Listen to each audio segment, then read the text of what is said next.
एक बार की बात है, एक बार गौतम बुद्ध और उनके शिष्य पहाड़ी वाले रास्ते से कहीं जा रहे थे और वह पहाड़ी बहुत ही मनमोहक और आकर्षक थी, जिसे देखने के बाद ऐसा प्रतीक हो रहा था कि यह किसी जन्नत से कम नहीं है।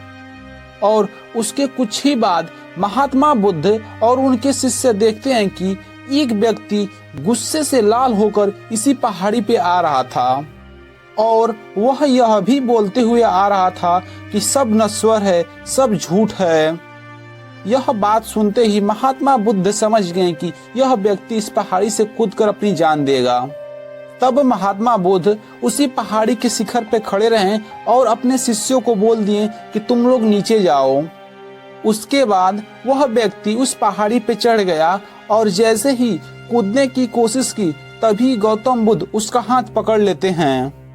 तब वह व्यक्ति कहता है, यह जीवन मेरा है, मैं इसके साथ जो मन करे वो करूंगा, आप कौन होते हो रोकने वाले। तब महात्मा बुद्ध कहते हैं कि नहीं, उस माता का भी अधिकार है जिसने तुम्हें जन्म दिया और उस पिता का भी अधिकार है जिसने तुम्हें चलना सिखाया। तुम्हारी पत्नी, तुम्हारे बच्चे, उन सब का भी तुम्हारे जीवन पे अधिकार है। यह सब बात सुनकर उस व्यक्ति का गुस्सा थोड़ा सा शांत हुआ। उसके बाद महात्मा बुद्ध उसे वहीं बैठाते हैं और कहते हैं कि तुम लंबी लंबी सांसें लो और अपना ध्यान अपनी सांसों पे केंद्रित करो। उसके बाद वह व्यक्ति 2 मिनट तक ऐसे ही लंबी लंबी सांसें लेता है।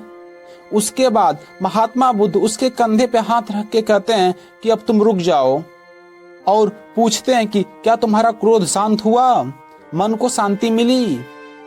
तब उस व्यक्ति ने अपनी आंखों में आंसू लेते हुए बोला, मैं इस नगर का सबसे अमीर आदमी का लड़का हूँ। मैंने अपने जीवन में सब कुछ पाया, सुख, धन, ऐश्वर्य, मैंने वो हर एक सुख उठाया है, लेकिन वह सब एक क्षणिक था।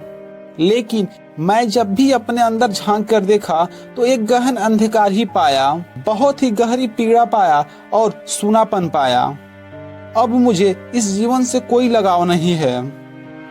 यह सुनकर गौतम बुद्ध कहते हैं कि इच्छा जब तड़पती है तो हमें लगता है कि वह पूर्ण हो जाएगी और हम तृप्त हो जाएंगे, लेकिन जैसे ही हमारी इच्छा पूरी होती है हमारा मन शून्य से स्टार्ट हो जाता है। जानते हैं क्यों? जब इच्छा की कामना थी तो वह हमारे लिए एक स्वप्न था। जब इच्छा पूरी हुई तब हमारा अंतर्मन समझ गया कि यह भी एक स्वप्न ही है। यह बात सुनकर वह व्यक्ति गौतम बुद्ध से पूछता है कि क्या तब दुनिया में हर एक चीज अनश्वर है? क्या कुछ भी ऐसा नहीं है जो अविनाशी हो, जो हमसे छूट ना सके? तब गौतम बुद्ध कहते हैं कि है, इस बाहर के सुखों को भोगने की इच्छा खत्म करो। इस बाहरी दुनिया में भागने से कुछ नहीं होगा। अपने जीवन से घबराने से और बाहर भागने से कुछ नहीं होगा।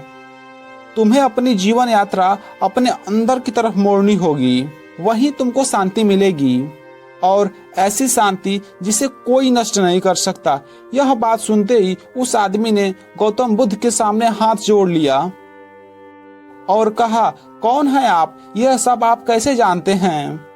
तब महात्मा बुद्ध कहते हैं कि मैं बुद्ध हूँ और जिस रास्ते पे तुम आज भटक रहे हो, इस रास्ते पे मैं वर्षों पहले भटक चुका हूँ, लेकिन अब मैं इन सब दुखों से ऊपर आ चुका हूँ। यह बात सुनते ही उस आदमी ने भगवान बुद्ध की तरफ बहुत ही ध्यान से देखा। महात्मा बुद्ध के चेहरे से जो पॉजिटिव ऊर्जा आ रही थी उसे देखकर वह व्यक्ति आकर्षित हो रहा था। तब वह व्यक्ति बोलता है कि बुद्ध, मैंने आपसे सुंदर व्यक्ति नहीं देखा। यह सुनकर गौतम बुद्ध कहते हैं कि मैं तुम्हारे सामने इतने देर से खड़ा हूँ, लेकिन तुम्हारी आंखों में सिर्फ और सिर्फ क्रोध था, अंधकार था, जो कि वह अंधकार मुझे नहीं देख पा रहा था। कोई भी मनुष्य अपने मन में जैसे चाहे वैसी दुनिया बना सकता है और देख सकता है। उस व्यक्ति ने कहा कि सत्य कहा आपने, लेकिन मैं अपने अंदर से दुखी हूँ और मेरा नाम सूर्या है। मेरा जन्म एक धनी घराने में हुआ और मेरे जीवन में किसी भी चीज की कमी नहीं हुई। मैंने जो चाहा वो पा लिया। जीवन में किसी भी चीज की कमी नहीं थी। लेकिन अंदर ही अंदर मेरा मन घुटता रहा। अब तो जीवन के प्रति कोई लगाव ही नहीं रहा। मैं क्या करूं? उसके बाद महात्मा बुद्ध कहते हैं कि कितने लोग हैं जो कि धन के अभाव से पीड़ित है, शारीरिक रोगों से पीड़ित हैं, पर उतने ही मनुष्य मानसिक रोगों से भी पीड़ित है। उसके बाद महात्मा बुद्ध कहते हैं कि तुम इस पहाड़ी के चारों तरफ का दृश्य देखो, कैसा लग रहा है। तब उस व्यक्ति ने पहाड़ी के चारों तरफ देखा और उसके बाद बोलता है कि कितना सुंदर दृश्य है। तब तुरंत ही महात्मा बुद्ध पूछते हैं कि जब तुम इस पहाड़ी से कूदने जा रहे थे तो क्या यह तुम्हें सुंदर दृश्य नहीं दिखाई दिया? तब उस व्यक्ति ने कहा कि हे गुरु, मैं उस वक्त गुस्से में था और मुझे कुछ नहीं दिखाई दे रहा था। उस वक्त सिर्फ और सिर्फ मेरे अंदर के दुख दिखाई दे रहे थे। तब उसके बाद महात्मा बुद्ध कहते हैं कि अब भी यहाँ का वातावरण वैसे ही है जैसे पहले था, लेकिन बस तुम्हारे देखने का नजरिया बदल गया, जिस कारण यह वातावरण तुमको अच्छा दिखने लगा, सुंदर दिखने लगा। फिर महात्मा बुद्ध कहते हैं कि उस वक्त तुम्हारा मन दुखी था, इसलिए तुम्हें सब कुछ अंधकार दिखाई दे रहा था। इसलिए दुख में न ज्यादा दुखी हो और सुख में न ज्यादा खुशी, इसलिए मध्य में रहो और हर परिस्थिति में शांत रहो और स्थिर रहने की कोशिश करो। अगर मेरे इस बताए गए मार्ग पे चलोगे तो तुम शांतिपूर्वक अपना जीवन व्यतीत कर सकते हो। यह बात सुनते ही उस व्यक्ति ने महात्मा बुद्ध के चरण पकड़ लिए और कहा कि क्या बुद्ध मुझे अपना आप शिष्य बनाएंगे?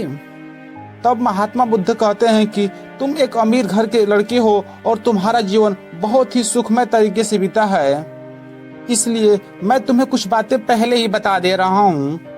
हम भिक्षुओं का जीवन बहुत ही अलग होता है। हमारा बिछौना हमारी धरती होती है और हमारा भोजन आसपास के गांव से मांगा हुआ भिक्षा होता है। तब उस व्यक्ति ने कहा कि गुरुजी, आप मुझे अपना शिष्य बना लीजिए, मैं कोई भी तपस्या करने के लिए तैयार हूँ। तब महात्मा बुद्ध कहते हैं कि जो भी इंसान इस धरती पे जन्म लिया है उसे परम ज्ञान का अधिकार है, बस पहला कदम उसे उठाना है। तब वह व्यक्ति कहता है, गुरुजी, मैं यह करने के लिए तैयार हूँ। तब गौतम बुद्ध कहते हैं कि क्या तुम अपना सर कटा सकते हो? तब वह व्यक्ति कहता है कि हाँ गुरुजी, मैं कटा सकता हूँ। तब गौतम बुद्ध कहते हैं कि सिर कटाने की बात बस एक प्रतीक मात्र है। अपना सिर वही झुकाता है जिसके अंदर अहंकार ना हो, अहंकार खत्म हो गया हो। यह बात सुनते ही वह व्यक्ति अपने गुरु के चरणों में सिर झुका लिया। तब गौतम बुद्ध उसे आशीर्वाद देते हैं और वह व्यक्ति भी इनके शिष्यों के साथ मिल जाता है। तो दोस्तों, यह कहानी आपको कैसी लगी? अच्छी लगी तो कमेंट करके जरूर बताएं और इस चैनल को सब्सक्राइब कर लें, वीडियो को लाइक कर दें। तो चलिए मिलते हैं अगली कहानी में। धन्यवाद।